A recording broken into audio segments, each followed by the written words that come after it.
देखो, कॉन्स्टिट्यूशन के सारे 25 पार्ट्स को याद करने की एक बहुत ही आसान सी फन सी ट्रिक है। You can fly directly from US UP, meet child Shyam Ram, fruit taste sweet to eat, so only eat Maggi as taste is sad.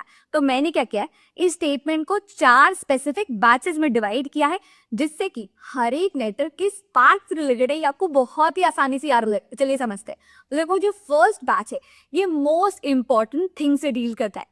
तो बचपन में जब आप रेस टिप खेलते थे, छुपा छुपाई खेलते थे, तो आप क्या डिस्कस करते थे कि कौन से एरिया भी गेम खेला जा सकता है और कौन कौन ये गेम खेल सकता है। बिल्कुल वैसे ही कॉन्स्टिट्यूशन के जो पहले 2 पार्ट है ये यही डिस्कस करते हैं कि India by union and it's territory कैसा होगा और कौन कौन इसके सिटीजन कहलाएंगे। तो पार्ट 1 हो गया यूनियन, पार्ट 2 हो गया सिटीजनशिप। फिर आते हैं पूरे कॉन्स्टिट्यूशन के 3 सबसे important part, fundamental right, directive principle और फंडामेंटल ड्यूटी। तो ये हो गया हमारा पहला बैच। अब बात करते हैं सेकेंड बैच की।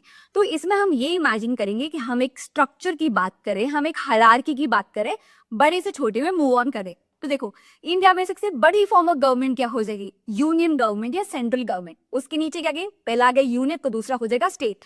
तो फर्स्ट हो गया यूनियन गवर्नमेंट, फिर स्टेट गवर्नमेंट। अब अगर आप स्टेट की बात कर रहे हो तो यूनियन टेरिटरी की तो बात करोगी। तो union government, state government, union territory.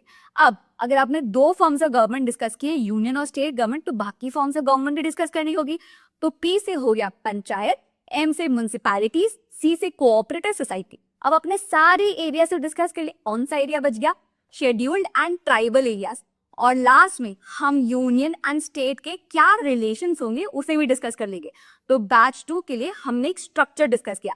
अब बैच 3 भी इसी से रिलेटेड है। देखो, यूनियन और स्टेट गवर्नमेंट के बीच में जो मैक्सिमम झगड़े होते हैं, जो पंगे होते हैं, वो किस चीज को लेके होते हैं, फंड्स को लेके होते हैं, फाइनेंसेस को लेके होते हैं। बस इसी से आप थर्ड बैच याद कर सकते हैं। तो यूनियन और स्टेट के बीच में झगड़े होते हैं फाइनेंसेस को लेके, और जो फर्स्ट 3 चीजें हैं ये इसी से रिलेटेड है, फाइनेंस, ट्रेड और सर्विसेज। अब इन तीनों में अगर हिसाब किताब में कुछ गड़बड़ी हुई तो हम ट्राइब्यूनल के पास जाएंगे, वहां पे भी अगर बात नहीं बनेगी तो हम इलेक्शंस कंडक्ट कराएंगे।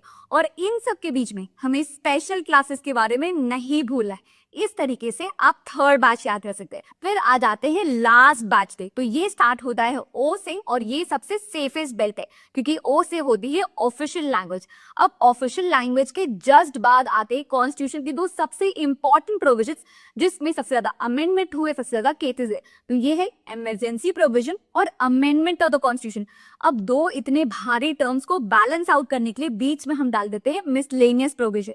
फिर आ गया टेम्पररी और शॉर्ट टाइटल। तो ये हो गए आपके 25 पार्ट्स, जिन्हें आप इस एक स्टेटमेंट और 4 बैचेस से अच्छे